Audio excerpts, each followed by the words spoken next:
आप सबों को हैप्पी ईस्टर। मसीह जी उठा है, सच में मसीह जी उठा है। मैं आपके ध्यान को एक घटना की ओर लेके आना चाहता हूँ और इस कहानी और इस घटना के बाद आज के ईस्टर संदेश आपके लिए क्या है उसको बड़ी ध्यानपूर्वक आप सुने। ये कहानी इस प्रकार से है। एक छोटे से गांव में जॉन नाम का एक लड़का रहता था। जॉन स्वभाव से बहुत ही मेहनती और शांत था, लेकिन उसके जीवन में चुनौती की कमी नहीं थी। एक बार गांव में भयंकर सूखा पड़ा। कई महीनों तक बारिश नहीं हुई। फसलें सूख गई और गांव के कुएं भी खाली होने लगे। और गांव के लोग जो है घबराने लगे। कुछ लोग गांव छोड़कर शहर जाने की तैयारी करने लगे। कुछ लोग अपनी किस्मत को कोसने लगे। हर तरफ डर और निराशा का माहौल था। गांव के बुजुर्गों ने फैसला किया कि सब मिल करके पहाड़ी पर जो एक पुराना चर्च है जाके वहाँ प्रभु परमेश्वर से प्रार्थना करेंगे। और जब उन्होंने ये निर्णय लिया, अगले दिन पूरा गांव चर्च की ओर चल पड़े। जॉन भी उनके साथ चला, लेकिन जब लोगों ने जॉन को देखा तो वह उसका मजाक उड़ाने लग गए। उन्होंने मजाक क्यों उड़ाया? क्योंकि जॉन के हाथ में जो छाता था और वहाँ पर धूप बहुत ही खिली खिली धूप थी। धूप बहुत ही अच्छी लगी हुई थी। और जब उन्होंने छाता जॉन के हाथ में देखा तो वहाँ के जो जवान बच्चे हैं, बुजुर्ग लोग भी हैं और महिलाएं भी हैं, हंस पड़े और जॉन को कहने, अरे मूर्ख लड़के जॉन, आसमान में तो बादल का एक टुकड़ा भी नहीं दिखाई दे रहा है और तू छाता लेकर आया है, क्या तू धूप से डरता है? जॉन ने मुस्कुरा करके बड़ी विनम्रता से जवाब दिया, नहीं, मुझे धूप से डर नहीं लगता है। हम सब प्रभु परमेश्वर से बारिश मांगने के लिए प्रार्थना कर रहे हैं, लेकिन मुझे विश्वास है कि जब हम चर्च में जा कर के प्रार्थना करके लौटेंगे, बारिश जरूर होगी। ये मेरा विश्वास है। तब जब बारिश होगी तो हम सब भीगेंगे। इससे बारिश से बचने के लिए मैंने इस छाता को लिया है और मुझे इसकी ज़रूरत पड़ेगी। ये बात सुनते ही सभी लोग चुप हो गए और जब वो लोग वहाँ पर प्रार्थना करने के लिए उस पुराने चर्च में पहुँचे, उन्होंने 2-3 घंटे प्रार्थना की और जब वहाँ से प्रार्थना करके शाम को वो लौट करके उस पहाड़ी से नीचे उतर रहे थे, अचानक सा ठंडी हवा बहने लगी, काले बादल छा गए और मूसलाधार बारिश होने लगी। और बारिश की वजह से इतनी बारिश हुई कि सब लोग भीगने लगे, लेकिन जॉन उस छाता को लेकर के अपने आप में सुरक्षित रह पाया। प्रियो, ये एक घटना है, लेकिन इस घटना में, इस कहानी में आपके लिए, मेरे लिए भी सीखने के लिए बहुत कुछ है। कई बार आप और मैं शब्दों में तो कहते हैं कि हम विश्वास करते हैं, लेकिन आपका विश्वास और मेरा विश्वास हमारे कार्यों के द्वारा कई बार दिखता नहीं है। वो बारिश के लिए प्रार्थना करने के लिए तो गए थे, लेकिन सिर्फ जॉन था जिसे विश्वास था कि जरूर बारिश होगी, छाता भी लेकर के चला गया। यानी वो तैयारी के साथ था, विश्वास के साथ, एक्शन में भी वो तैयार था। तो कई बार आप और मैं शब्दों में तो कहते हैं कि हम विश्वास करते हैं परमेश्वर में, लेकिन आप और मैं कई बार जो है हमारे कार्यों के द्वारा वो दिखता नहीं है। तो आज जो ईस्टर पर्व का हमारे लिए संदेश हैं वो बहुत ही महत्वपूर्ण संदेश हैं। और उस संदेश ये है कि मसीह परमेश्वर जो मृत्यु में से जी उठा है उसके आप में गवाह बने। उस पर आप में जो ईमान जो विश्वास लेकर के आए हैं, जो हम कहते हैं कि हम विश्वासी हैं। यीशु मसीह के चेले भी 3.5 वर्ष तक यीशु के साथ रहे और जब यीशु मसीह को क्रूस में चढ़ाया गया तो वहाँ से भाग गए। प्रियो, कई बार आपका जीवन में मेरे जीवन में भी ऐसा ही होता है। आप और मैं अपने आप को विश्वासी कहते हैं, लेकिन हमारा विश्वास हमारे एक्शन में हमारे कार्यों में दिखाई नहीं देता है और हम सिर्फ शब्दों के विश्वासी रह जाते हैं। लेकिन आज का ईस्टर का संदेश आपके लिए मेरे लिए फिर से याद दिलाता है कि आप और मैं सिर्फ शब्दों के विश्वासी ना बने, सिर्फ शब्दों से विश्वास ना करें, लेकिन आपके मेरे कार्य के द्वारा भी विश्वास प्रकट होना चाहिए। और यही आज हम सीखेंगे। तो पहली बात जो आप और मैं प्रेरितों के काम 2 अध्याय उसके 22 वचन से 36 वचन तक सीखते हैं, वो ये पहली बात ये है कि यीशु मसीह जो हैं, यीशु मसीह हम लोगों को यीशु मसीह ने चुना है। इसलिए प्रभु यीशु मसीह ने आपको मुझे चुना है कि हम जो विश्वास में फेल हो जाते हैं, हम जो विश्वास में असफल हो जाते हैं, हम लोगों को परमेश्वर हमारे विश्वास से, हमारे अविश्वास से विश्वासी बनाना चाहता है। और दूसरे शब्दों में कहा जाए तो यीशु ने हमारे फेलियर को, हमारे असफलताओं को परमेश्वर सफलता में बदलना चाहता है। और प्रियो, ये प्रेरित पतरस जो प्रभु यीशु मसीह का बहुत ही प्रिय शिष्य था, 3.5 वर्ष तक यीशु मसीह के साथ रहा और अन्य शिष्य भी यीशु के साथ रहे।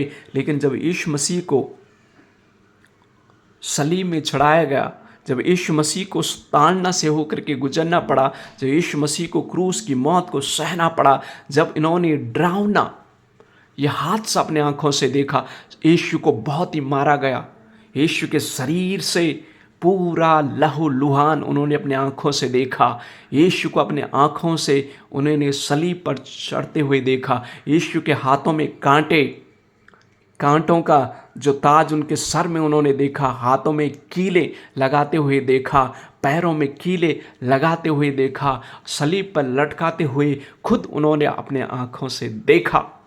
इससे वो डर गए, भयभीत हो गए और भाग गए वहाँ से।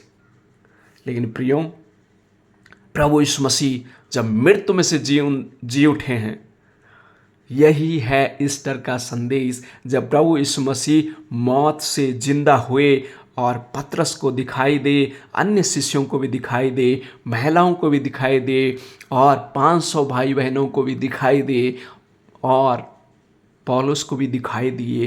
प्रियो, जब उन्होंने यीशु को मौत में से जिंदा हुआ देखा तो अब ये लोग जो हैं वो डर उनके अंदर से दूर हो गया और अब इनके अंदर विश्वास जो है मजबूती के साथ फिर से इनके हृदय में विश्वास जड़ पकड़ने लगा और विश्वास इनके हृदय में मजबूती के साथ उनके दिल में, उनके मन में, उनके हृदय में प्रवेश करने लगा।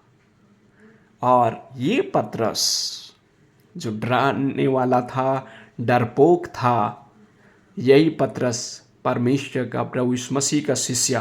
प्रेरितों के काम 2 अध्याय जब 22 से 36 तक हम पढ़ते हैं, प्रियो 36 वचन में लिखा है, पतरस खड़े होकर के कहता है, जिसे तुमने क्रूस पर चढ़ाया वह जी उठा है। अब ये साहसी निडर मसीह का गवाह बन गया। ये कैसे हुआ? प्रभु यीशु मसीह ने मृत्यु को हरा दिया, प्रभु यीशु मसीह ने शैतान को हरा दिया, प्रभु यीशु मसीह ने हमारी असफलता को और हमारी फेलियर को सफलता में बदल दिया अपनी मृत्यु के द्वारा, अपनी मौत के द्वारा। जो उस पर विश्वास करते हैं उनको परमेश्वर जो है साहस से भर देता है। जिनकी मुलाकात जीवित यीशु से हो जाती है वो निडर हो जाते हैं। जो जीवित यीशु को व्यक्तिगत रीति से अनुभव कर लेते हैं, वो डरते नहीं हैं, लेकिन वो विश्वास में मजबूत हो जाते हैं।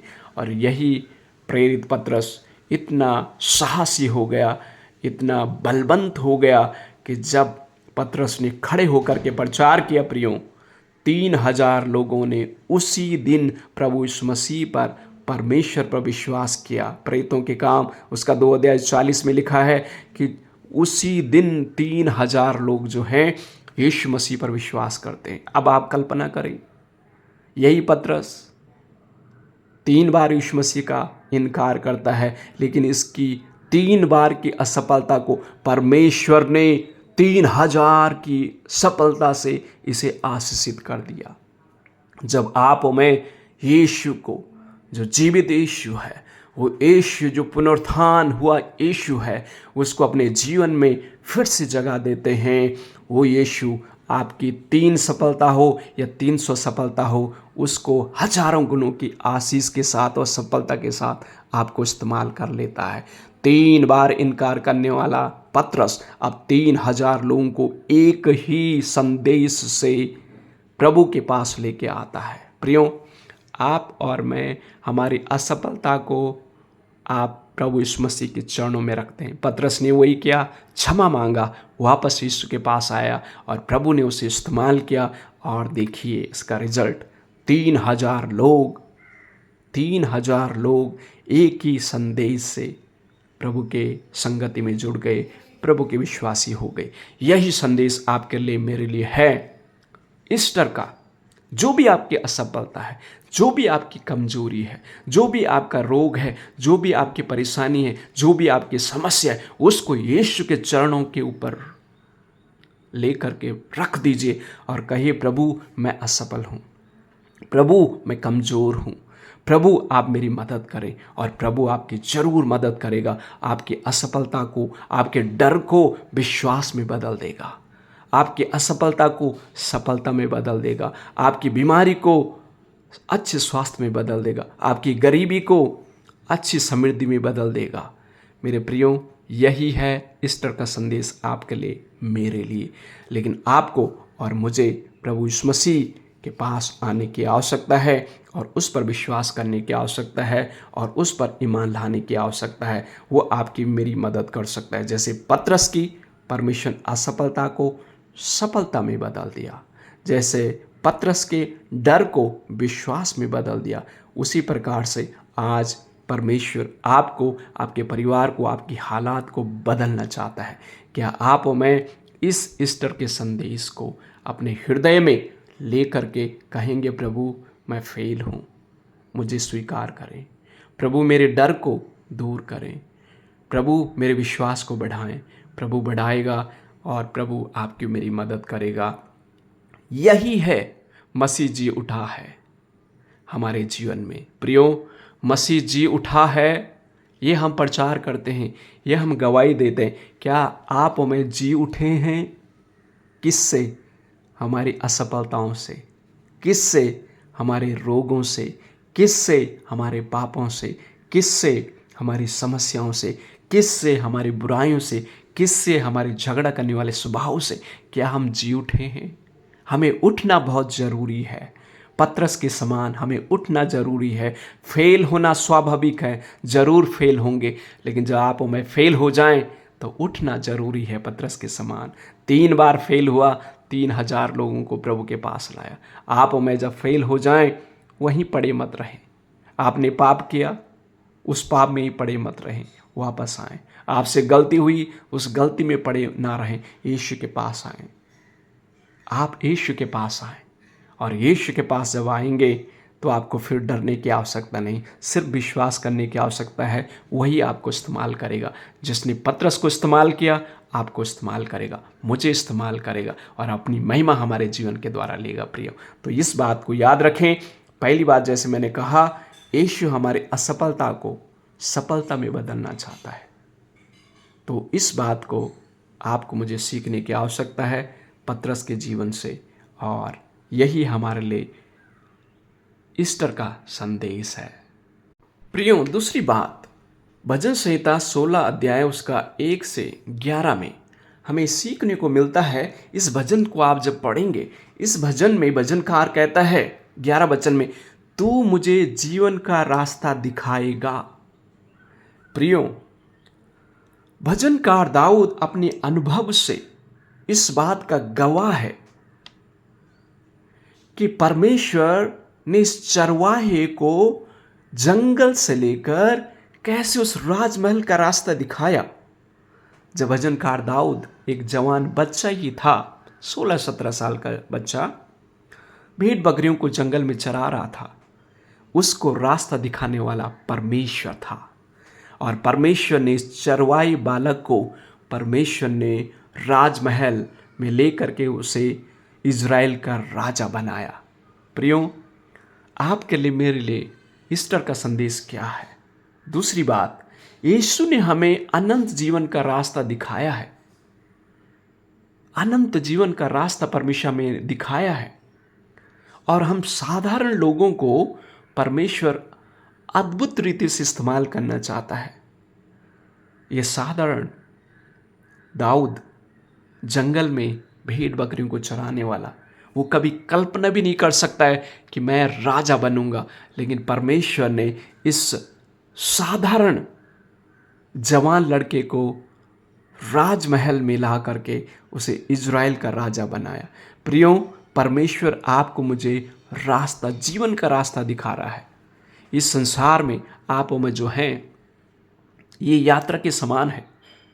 इस यात्रा में आप में हैं, इस यात्रा से होकर गुजरना पड़ेगा। दाऊद के समान दुख और कष्टों में गुजरना होगा। दाऊद छोटी सी उम्र में जंगलों में था। आप कल्पना करें, जंगलों में कहाँ सोता होगा, क्या खाता होगा, कहाँ नहाता होगा, रात को कैसा सोता होगा, क्या टाइम को खाना खा पाता होगा, क्या नहाने के लिए उसके लिए व्यवस्था होगी? नहीं, जंगल में कोई व्यवस्था नहीं थी। सोने के लिए अच्छा बिस्तर नहीं था, खाने के लिए अच्छा भोजन नहीं था, नहाने के लिए अच्छा बाथरूम नहीं था, पीने के लिए अच्छा पानी नहीं था। कोई उसके जीवन में सही व्यवस्था जंगल में नहीं थी। जंगल में भेड़ बकरियों के साथ भागना, जाना, डर और भय का माहौल। किसी भी टाइम में जंगली शेर, भालू आ करके, भेड़िया आ करके बकरियों में और इवन उसमें भी आक्रमण कर सकते थे। लेकिन उसने इस कष्ट भय जीवन को, इस दुखमय जीवन को बड़ी आनंद के साथ परमेश्वर की उपस्थिति में, प्रियो, उसको काटा। भजनकार खुद कहता है कि तेरे निकट आनंद की भरपूरी है, तेरे दाहिने हाथ में सुख सर्वदा रहता है। 10 वचन में लिखा है, तू मेरे प्राण को अधिलोक में नहीं छोड़ेगा, न अपने पवित्र भक्त को सड़ने देगा। प्रियो, ये भविष्यवाणी यीशु मसीह के लिए भी हो रही है। बरसों साल पहले दाऊद के द्वारा ये भविष्यवाणी हुई। प्रियो, आप मैं प्रभु यीशु मसीह के द्वारा चुने हुए लोग हैं और वो हमें रास्ता दिखा रहा है। उसने हमें रास्ता दिखाया है। दाऊद के समान हमें रास्ता परमेश्वर ने दिखाया है। लेकिन एक चेतावनी आपके लिए, मेरे लिए भी है। भजन 16:4 में लिखा है, जो पराये देवता के पीछे भागते हैं उनका दुख बढ़ता जाएगा। जब आपने और मैंने मसीह को जान लिया है, जब मैंने सच्चे परमेश्वर को जान लिया है, जब मैंने जीवित यीशु मसीह को, जो पुनरुत्थान हुआ है, जो मृत्यु से जिंदा हुआ है, उस सच्चे परमेश्वर को जब जान लिया है, और फिर हमारा मन, हमारा हृदय अगर पराये देवताओं के पीछे भागता है तो दुख बढ़ जाएगा, दुख बढ़ जाएगा, संकट बढ़ जाएगा, तकलीफ बढ़ जाएगी और नरक की कुंड में वो लोग सदा काल के लिए दुख और कष्टों में रहेंगे जो परमेश्वर के पीछे से हट जाते हैं, पराये देवताओं के पीछे भागते हैं। वो लोग जो आज सच्चाई को नहीं जानते, अगर वो चल रहे हैं, शायद उनको उतना जो दंड है नहीं मिलेगा, लेकिन जो जानबूझ करके गलत राह में जाता है उसका दंड बहुत ही भारी होगा। और उसको, आपको, मुझे, अगर आप मैं परमेश्वर के राह से भटक रहे हैं, वो दंड, मुश्किल, वो कष्ट असहनीय होगा। उससे हमें बचने की आवश्यकता है प्रिय। और प्रियो, परमेश्वर का वचन हमें सिखाता है, जॉन 14 यूहन्ना 14:6 में लिखा है कि मार्ग, सत्य और जीवन मैं ही हूँ, जो मेरे पीछे आएगा कभी अंधकार में नहीं जाएगा। प्रियो, मार्ग, सत्य और जीवन प्रभु यीशु मसीह है। द्वार वही है। जब आप मुझे उसने वो रास्ता दिखाया है, उसके पीछे चलते रहें, दाऊद के समान परमेश्वर के पीछे चलते रहें। वही हमें बढ़ाएगा, हमें उस राजमहल, उस स्वर्ग धाम में लेके जाएगा जो शांति और आनंद का स्थान है। वहाँ के लिए परमेश्वर ने आपको मुझे चुना है। प्रियो, प्रभु यीशु मसीह के चेले भी यीशु के रास्ते में चले। कष्ट आया, मुश्किलें आई, लेकिन प्रभु यीशु मसीह के वो साथ आज हैं। यूहन्ना 14:2-3 में लिखा है, मैं अपने पिता के पास जा रहा हूँ और तुम्हारे लिए घर बनाने के लिए जा रहा हूँ। मेरे पिता के घर में बहुत सारे घर हैं और जहाँ मैं हूँ वहाँ तुम भी रहोगे। मैं तुम्हारे लिए वहाँ जगह तैयार करने के लिए जा रहा हूँ। प्रियो, आपके लिए, मेरे लिए परमेश्वर ने वो स्वर्ग का स्थान रखा है, वो राजमहल रखा है, वो आशीष की जगह रखा है, सनातन के आनंद और खुशी की जगह परमेश्वर ने आपके लिए, मेरे लिए तैयार करके रखी है। जो परमेश्वर के रास्ते में, उसके वचन में, उसकी शिक्षा पर चलता है, उसकी परमेश्वर मदद करता है। दाऊद के समान, दाऊद कष्टों में गया, लेकिन परमेश्वर ने उसकी मदद की, उसकी सहायता की। तो जब आप मैं यीशु के रास्तों में चलेंगे, परमेश्वर के रास्तों में चलेंगे, संकट आएंगे दाऊद के समान, जंगल का रास्ता, जंगल का जीवन कष्ट और मुश्किल का होगा, लेकिन उस जंगल के जीवन से परमेश्वर हमें तैयार कर रहा उस राजमहल के लिए, उस स्वर्ग धाम के लिए, उस अनंत जीवन के लिए जो उसने हमारे लिए रखा है, उस घर के लिए जो हमारे लिए तैयार कर रहा है। तो ये विश्वास, ये आशा के साथ आप मैं परमेश्वर में बने रहें, उसके रास्ते में चलते रहें, उसकी शिक्षाओं में चलते रहें। अगर चलेंगे तो वो जीवन, वो घर, वो आशीष जो उसने हमारे लिए रखी, उसके हम पाने के हकदार होंगे। प्रियो, तीसरी बात प्रियो, पहला कुरिन्थियों उसका 15 अध्याय उसके 1 वचन से 19 वचन तक जो तीसरी बात हमें सीखने को मिलता है वो ये है, यीशु ने हमें चुना है ताकि हम उसके गवाह बने। यीशु ने हमें चुना है ताकि हम उसके गवाह बने।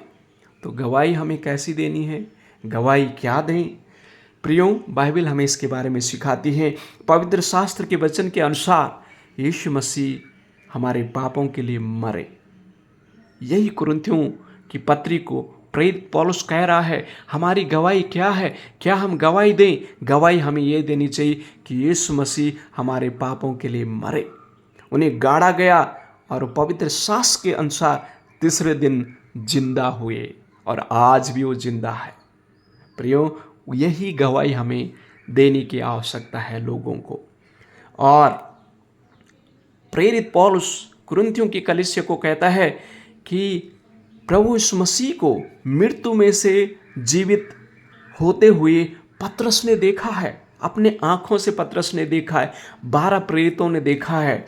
और वचन 6 में लिखा हुआ है, पहला कुरिन्थियों उसका 15 अध्याय उसके 6 वचन में लिखा है, 500 से अधिक ने यीशु मसीह को देखा और उसकी उन्होंने गवाही दी। प्रियो, 11 प्रेरितों ने स्वयं अपने आंखों से जीवित यीशु को देखा, महिलाओं ने यीशु को देखा। और इवन 8 वचन में, 15 का 8 वचन में प्रेरित पौलुस कहता है कि मैंने स्वयं यीशु मसीह को देखा है। प्रियो, यही पौलुस, यही प्रेरित पौलुस जो पहले साउल नाम से जाना जाता था और मसीहों को मारते हुए, घसीटते हुए वो जेल में और कैद में डालता था, यानी मसीह का सताने वाला बड़ा शत्रु, बड़ा सताने वाला दुश्मन, कैसे प्रभु यीशु मसीह का चेला बन जाता है। प्रियो, जब साउल ने, जब वो स्टीफन को, प्रेरितों के काम 8 अध्याय में हम देखते हैं, आप जरूर इस भाग को पढ़ना, प्रेरितों के 8 अध्याय उसका 1 वचन से 3 वचन तक जरूर आप पढ़ना। वहाँ पर एक परमेश्वर का दास स्तफनुस है, उसे पत्थरों से मार करके उसकी मौत वहाँ के धर्मशास्त्रियों ने, और यहाँ पर यही पौलुस जो पहले साउल था, ये वहाँ पर स्वयं था और जो लोग पत्थर मार रहे थे उनके कपड़े लेकर के बैठा था और इसी ने आदेश दिया था स्तफनुस को मारने के लिए। और प्रियो, जब स्तिफनुस परमेश्वर के दास को मारा गया, स्तिफनुस से मरते हुए ये प्रार्थना की, हे परमेश्वर, ये नहीं जानते क्या कर रहे हैं, इन्हें क्षमा कर। प्रियो, जब साउल ने ये शब्द सुना, उसके अंदर कहीं ना कहीं परमेश्वर का बीज, विश्वास का बीज अंकुरित होना लग गया। वो बीज उसके हृदय में पड़ गया कि हम इसे मार रहे हैं, हम इसे सता रहे हैं, लेकिन फिर भी ये व्यक्ति हमारे लिए क्षमा के लिए प्रार्थना कर, कुछ तो सच्चाई है इसमें। और जब 8 अध्याय के अंत में और 9 अध्याय में हम आते हैं, यही प्रेरित पौलुस, जो पहले साउल था, परमेश्वर से मुलाकात होती है दमस्कस के रास्ते में और इसका जीवन बदल जाता है। और यही जो सताने वाला था, अब यीशु के लिए तैयार हो गया, उसकी गवाही देने के लिए यीशु की गवाही देने लगा और यीशु ने इसे बदल दिया। प्रियो, यीशु ने हमें चुना है ताकि हम उसकी गवाही दें। प्रेरितों ने गवाही यीशु की देते रहे और पौलुस को भी स्तिफनुस के द्वारा वो गवाही सुनने को मिली और उसका जीवन बदल गया। आपका और मेरा काम है मसीह के बारे में बताना। क्या बताना है? कि मसीह, यीशु मसीह हमारे पापों के लिए मरे, गाड़े गए, तीसरे दिन जिंदे हुए और आज भी जिंदा है। वो आपके जीवन में भी एक नई जिंदगी आपको देना चाहता है। आप और मैं शरीर में तो जिंदा है, लेकिन आत्मा में पाप के कारण हर एक मानव जाति जो विश्वास नहीं करता है, मरा हुआ है।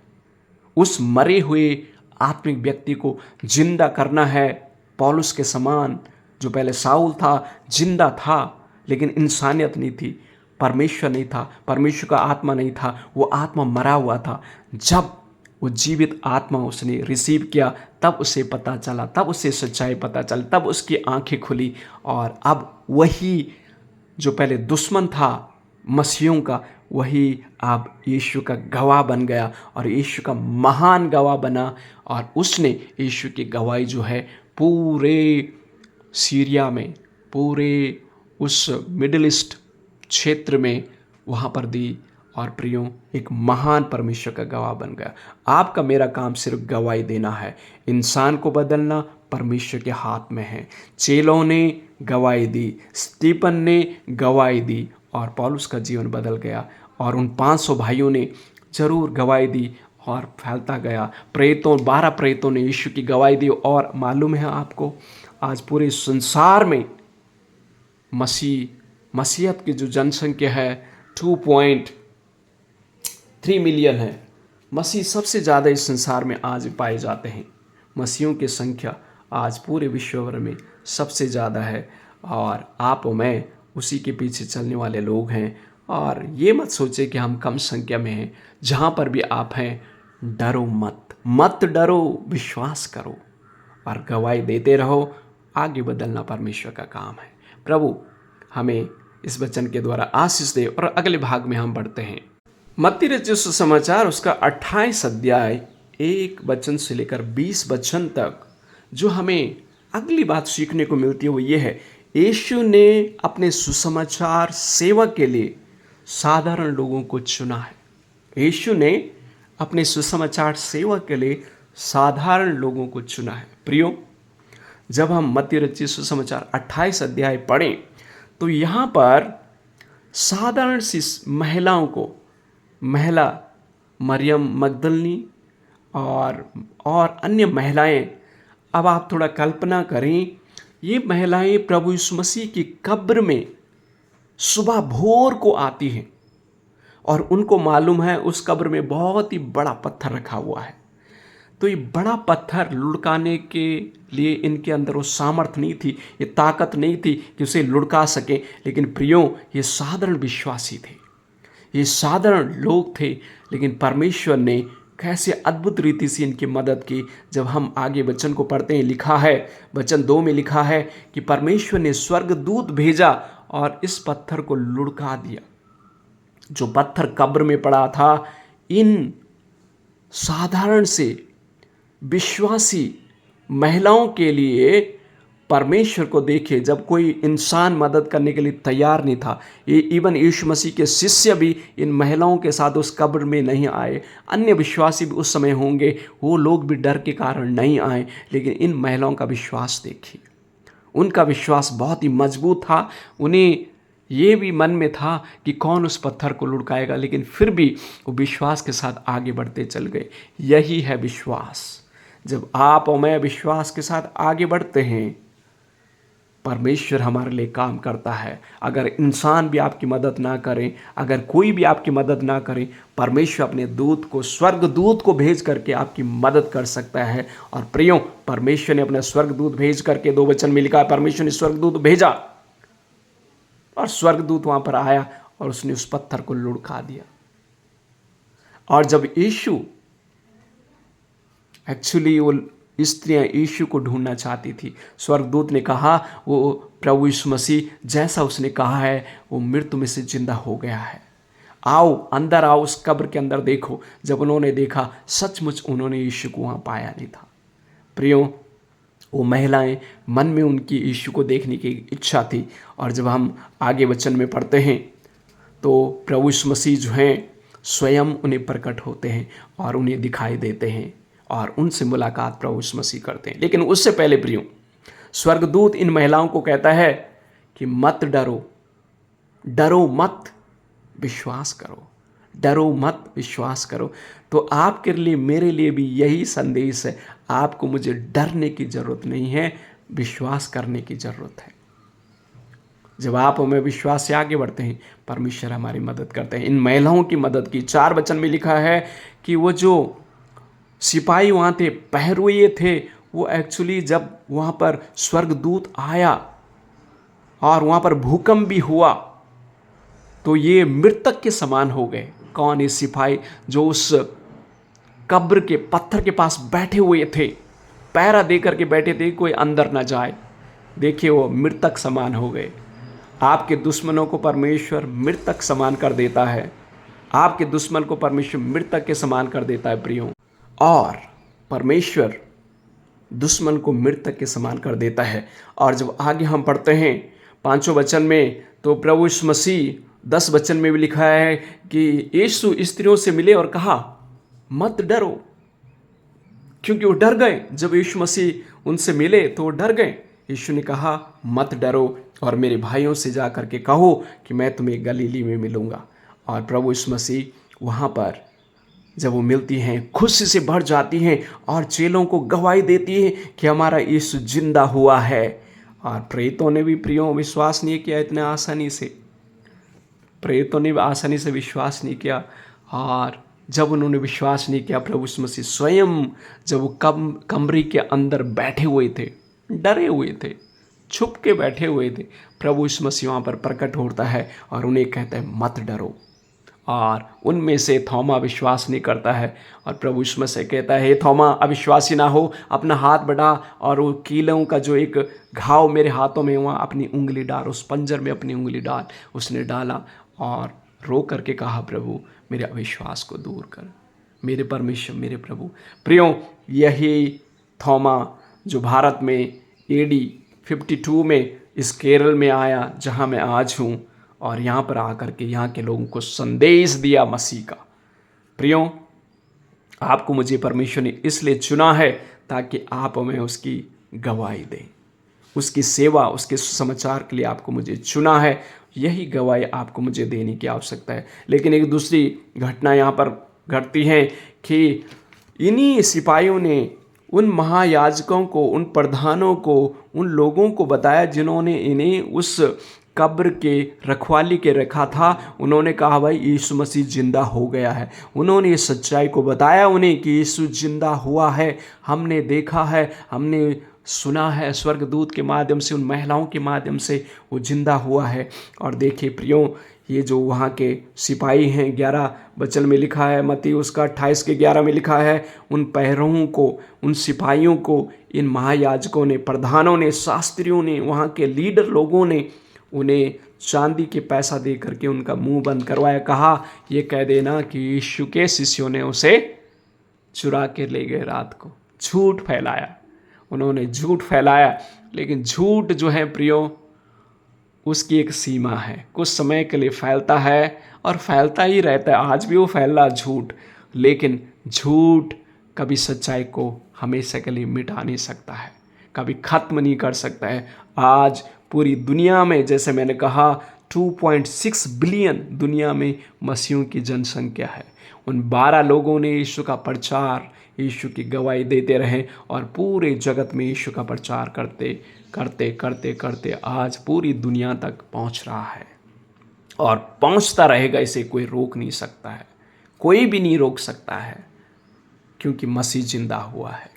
प्रभु यीशु मसीह जिंदा हुआ है और उसकी गवाही और उसका प्रचार आपको मुझे देने की आवश्यकता है।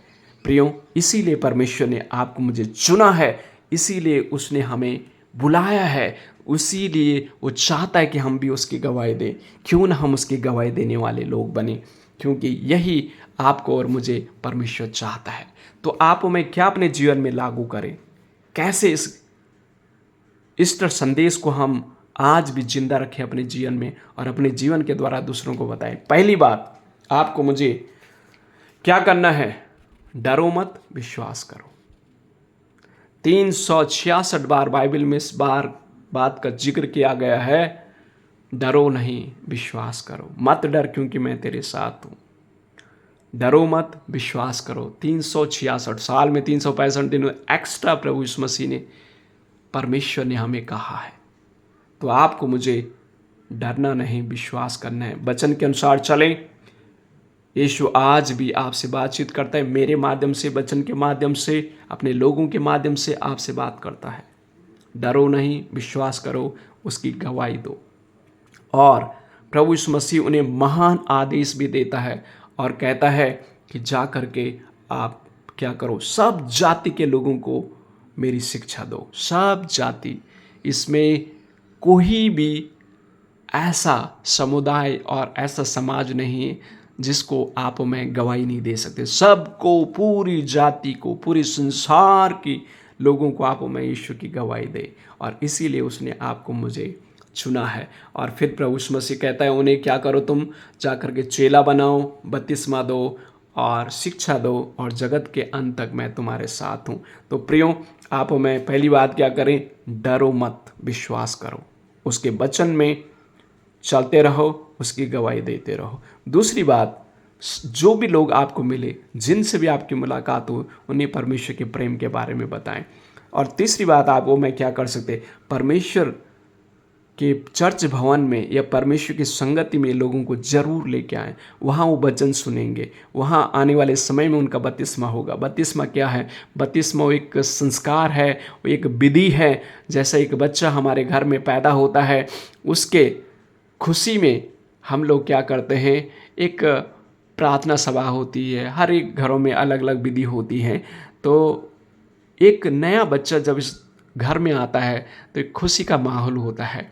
और जब बपतिस्मा होता है, जैसे माँ के घर में एक बच्चा होता है, तो जब वो बच्चा पैदा होता है, तो जब पैदा होने से पहले माँ के पेट से एक जो पानी की थैली होती है वो फट करके बाहर बच्चा वहाँ से आता है। और उसी प्रकार से जब मसीह बन जाता है या मसीह के पीछे चलता है, तो एक बपतिस्मा की विधि होती है जहाँ पर वो पानी में उसे 3 बार पवित्र विधि के साथ पिता, पुत्र, पवित्र आत्मा के नाम से उसे बपतिस्मा दिया जाता है। पानी में पवित्र स्नान से उसे बपतिस्मा दिया जाता है। तो उस चीज़ का प्रतीक है कि जैसा पेट से 9 महीने के बाद एक बच्चा जो है माँ के गर्भ से बाहर आता है, उसी प्रकार से उस पानी के बपतिस्मा से जो बाहर आता है, तो चर्च जो उसकी एक माँ के रूप में उसे स्वीकार कर लेती है और वो मसीह का बेटा और बेटी मसीह संस्कार विधि के द्वारा हो जाता है। और प्रियो, फिर हमें प्रार्थना में, शिक्षा में आगे बढ़ते रहना चाहिए। लास्ट अंतिम बात जो आप हमें कर सकते हो वो ये है, यीशु हमारे साथ सदा है। इस बात से कभी ना घबराएं, इस बात से कभी संदेह न करें। वो हमेशा हमारे साथ हैं और साथ रहता है। तो परमेश्वर इस ईस्टर के संदेश को आपके जीवन में, आपके परिवार में और जहाँ जहाँ भी जिन जिन को भी संदेश आप दें, वह सबके लिए आशीष का कारण रहेगा। इस संदेश को हर एक तक फैलाएं, हर एक तक बताएं। आप शायद बता नहीं पाएंगे, ज़रूर इस संदेश को हर एक तक पहुँचाएं कि यीशु जिंदा हुआ है और वो आज भी जिंदा है। परमेश्वर आप सबको आशीष दे। Happy Easter. और परमेश्वर आपको, आपके परिवार को, आपको घराने को सगुना आशीष दे। God bless you all.